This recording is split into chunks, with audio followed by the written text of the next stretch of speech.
Hello to everyone in the internet. It is currently Monday, December 24th. I am Nathan of Washington, and you are watching Culture Shock, the only show on the internet that knows how to separate an issue of culture from an issue of politics. And this is the news.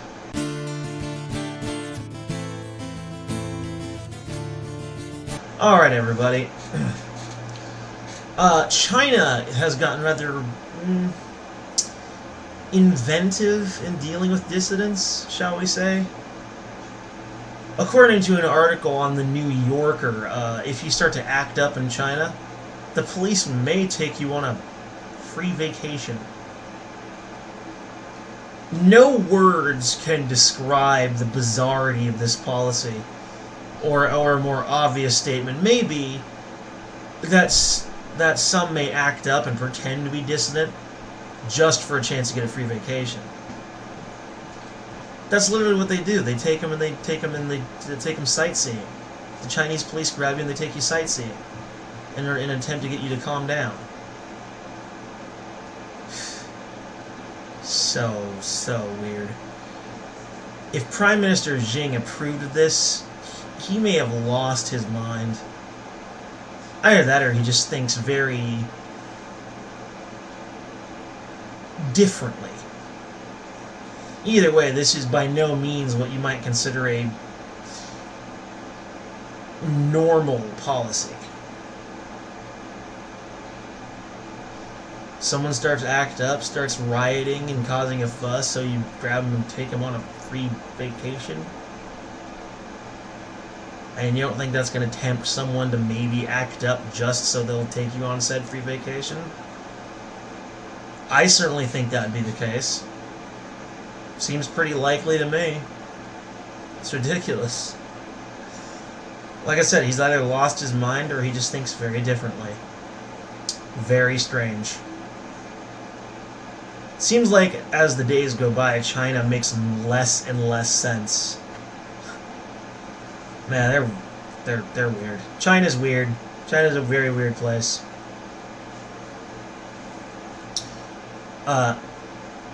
Still think guys don't get raped? An Afghani 16-year-old boy has a story to tell you. A 45-year-old Swedish migration officer bought a massage table and had him help her bring it in, and began regularly massaging him as foreplay for sex. Very racy. He only consented, though, after he saw her uniform and gun. Like, when he figured out she was an officer, he realized saying anything might get him in a lot of trouble. Maybe he was afraid she might even shoot him and then claim that he did some violation that justified her shooting him. Wouldn't be the first time that an officer in Sweden or pretty much anywhere got away with something like that. But she ultimately got 6 months in prison and €8,000. A fine for a huge €8,000 fine. And honestly, if we talk seriously for a minute about the reality of man rape and involuntary erection, bottom line is you don't have to want it to get a boner. Technically, you don't even have to get a brain to get a boner. All that's needed is the lower spine. It's a reaction of the nervous system. All one need do is stimulate a man in the right way and he'll get it up. So actually, raping a man is pretty easy. All you gotta do is eliminate the factor of his superior physical strength, and you're good. It's easy. It's sickeningly easy. And he only consented to it because he was afraid of either getting shot or getting in trouble. And even if it was true that he would ultimately enjoy the sex and want it, that still counts as an atmosphere of fear, which almost assuredly is a recipe for intense regret. So he would still end up feeling pretty dirty afterwards. And that's what a lot of people who get raped talk about. Like, they feel dirty because they enjoyed it, because it still feels good. What makes rape a lot of the time is just the fear factor. The fear and the regret. of having essentially been forced to have sex. Happens to women, happens to men. The statistics might be more in favor of women, but it happens to guys too. And our culture is so sick in thinking that it doesn't, or that it doesn't matter, because it most certainly does. So Ace Frehley recently basically said, support Trump or get out. Basically, he's on the position that, well, he thinks rock music and politics shouldn't mix. I disagree. But what he was basically saying, that he's sick of all the people saying, you know, F Trump this, F Trump that, blah, blah, blah. But it's democracy. He was voted in, he won the office, respect the office of president, or move to another country. The guitarist of Kiss. Normally we hear about Gene Simmons, he's the one with the mouth. But old Ace basically told everyone, you know, respect the president or get the hell out. I totally agree. I don't agree that politics and music don't mix. I disagree with that, but, you know, I otherwise totally agree. Support the president, respect the office, or get the hell out. If you don't like him, wait for him to do his 8 years and hope the next guy's the one you want. Pope Francis tells pedo priests to hand themselves over to the police and prepare for divine justice. Says church will change its ways. No more cover-ups, no willful ignorance of pedophilic sex abuses. Yeah, he talks a good game about changing their ways, but you gotta ask yourself, are they really gonna change their ways? I mean, like I've already said, Pope Francis is a globalist turd. He talks a good game, but that's pretty much all he does. He talks. He really hasn't done much to change the Catholic Church or much of anything. He just talks. He's essentially the head windbag.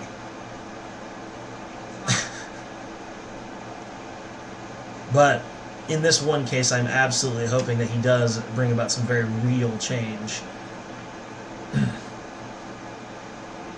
And the pedo priests better hand themselves over to the police. They just better. I got another article to share with you today about a Democratic researcher who, let's see, Facebook bans Democrat researcher who fabricated Russian interference claims. Woohoo! Russia again. Facebook has suspended the account of a Democratic researcher who maliciously fabricated Russian interference. Claims against an Alabama Republican candidate who ended up losing the race for a Senate seat. Morgan, the CEO of New Knowledge, a social media research firm that published a major report on alleged Russian interference in the 2016 election, has confirmed that his Facebook account was suspended. According to Facebook executives, the social media giant has removed 5 accounts run by multiple individuals for engaging in coordinated, inauthentic behavior. We've removed thousands of pages, groups, and accounts for this kind of behavior, as well as accounts that were violating our policies on spam and coordinated, inauthentic behavior during the Alabama special election last year. Routers.com reports Facebook has previously been accused by the U.S. establishment of allowing Russia-linked pages to sow discord among Americans. But this time there is no finger pointing at Russia. The mastermind is a reputable U.S. researcher whose bot-powered effort to drum up support for write-in Republican candidate Mac Watson while smearing the Trump-endorsed Roy Moore was recently exposed by the New York Times. The Times reported on Wednesday that Morgan and his team attempted to paint Moore as a Kremlin candidate, linking thousands of alleged Russian Twitter bots to his account and alerting the media to the fact.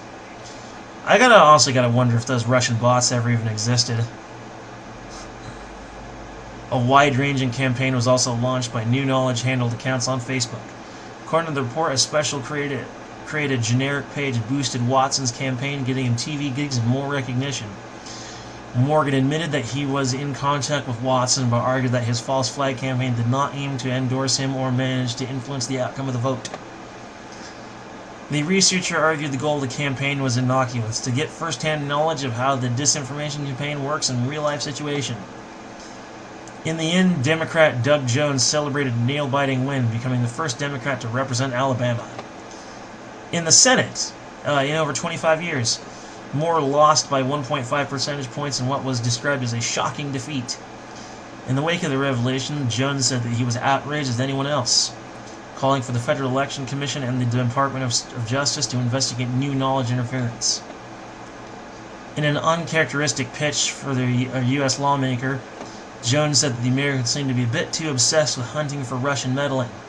Agreed. I think we've all focused too much on just the Russians and not picked up on the fact that some nefarious groups, whether they're right or left, could take those same playbooks and start interfering with the elections for their own benefit. Yeah, I mean, the case seems pretty solid. This is the one time I think that Facebook actually did something decent. Otherwise, it's a clearly left-leaning liberal think tank. Planet Libtardius. I'm not sure where I got that from, but that's not originally mine. Bottom line is, I often doubt if there really was ever any Russian bots, or if that was just like a fake thing that people started doing to try and discredit the other side. I often wonder.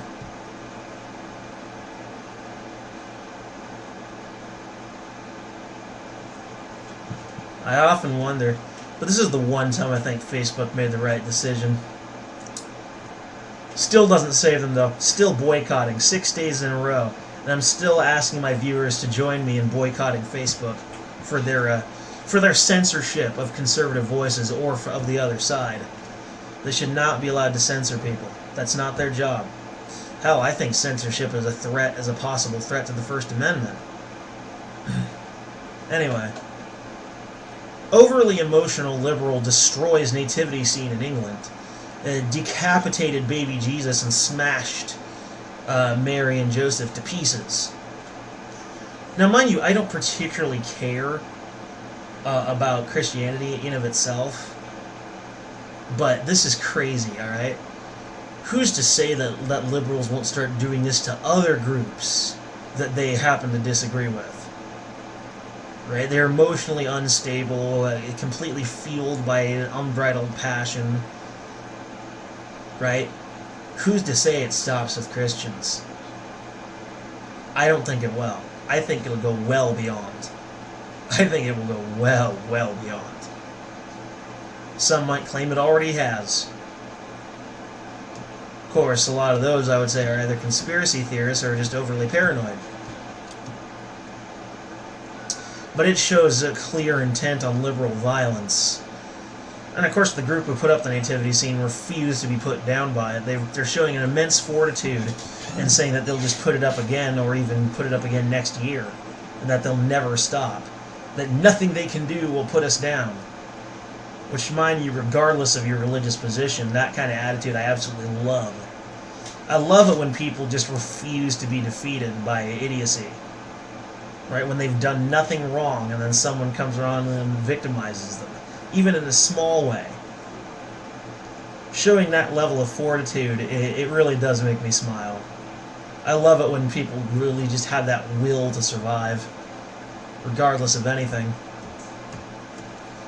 But it's ridiculous. Why do the liberals even hate Christianity in the first place? Probably not for any really meaningful reason, certainly. Probably for something stupid and shallow, as always. When was the last time you honestly heard a liberal provide a truly meaningful reason for, well, basically anything, other than just a few meaningless platitudes or shallow emotional reasons? Nonsense.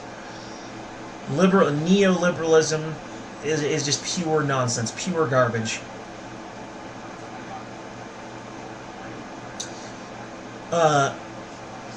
Islamic grooming gangs still terrorizing UK girls, but surprise, surprise, media blackout.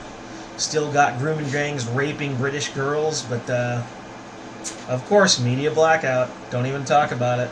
And of course, you know the despotic government in the UK isn't going to talk about it either. So I'll talk about it. Alt-tech people will talk about it. People on the internet will talk about it. And you'll never shut us up, short of killing us.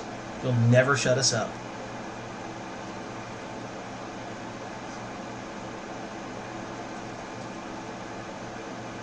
Fuck you, mainstream media. Fuck you hard.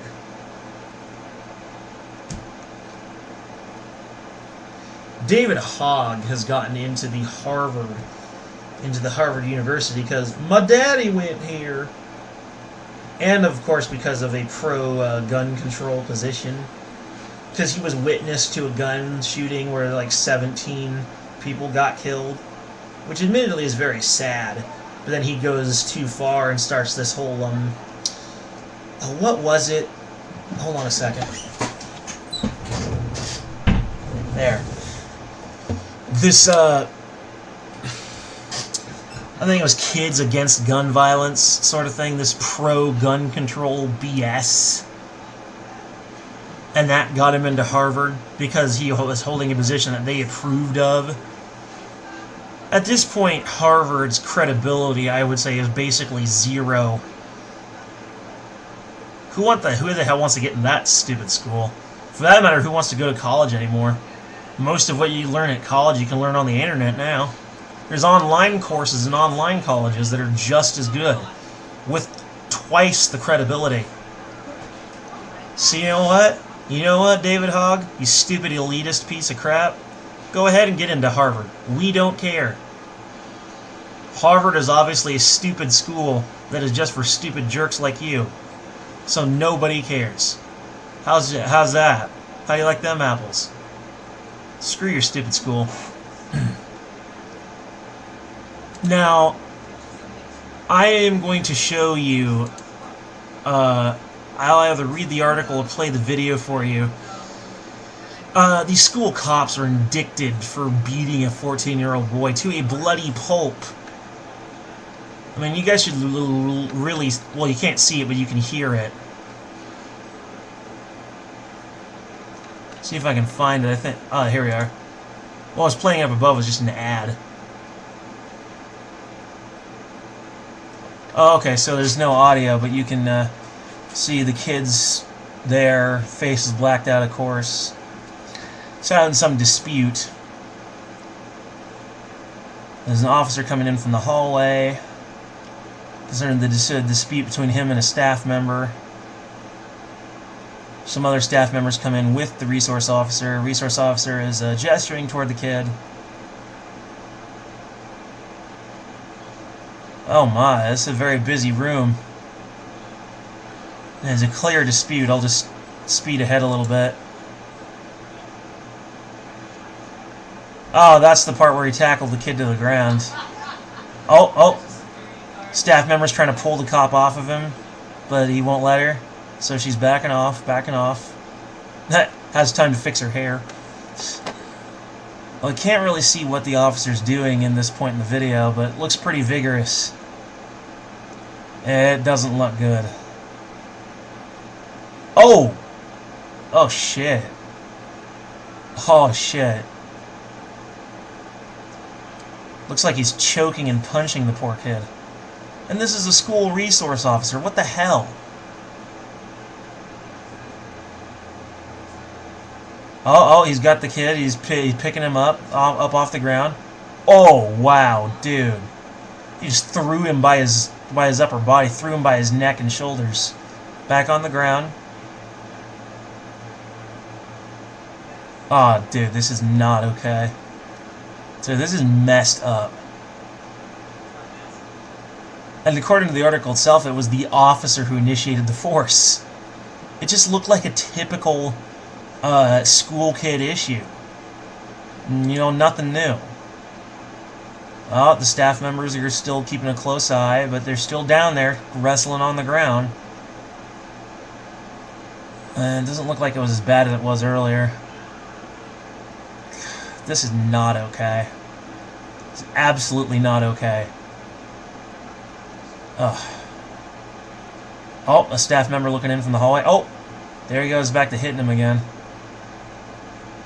Oh, that's another officer. They're picking the kid up. It looks like they're... Oh, looks like they're cuffing him. Over just a typical school kid dispute with an... Oh, and I throw him on the desk. The kid was just arguing with a staff member. Just typical teenager bullshit. Do these officers not understand that?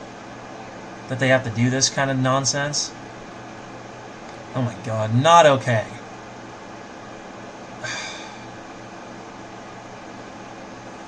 Oh, this is so messed up. This is so messed up. And they were caught on camera doing it too. They just beat the crap out of that kid. And this was in Louisiana.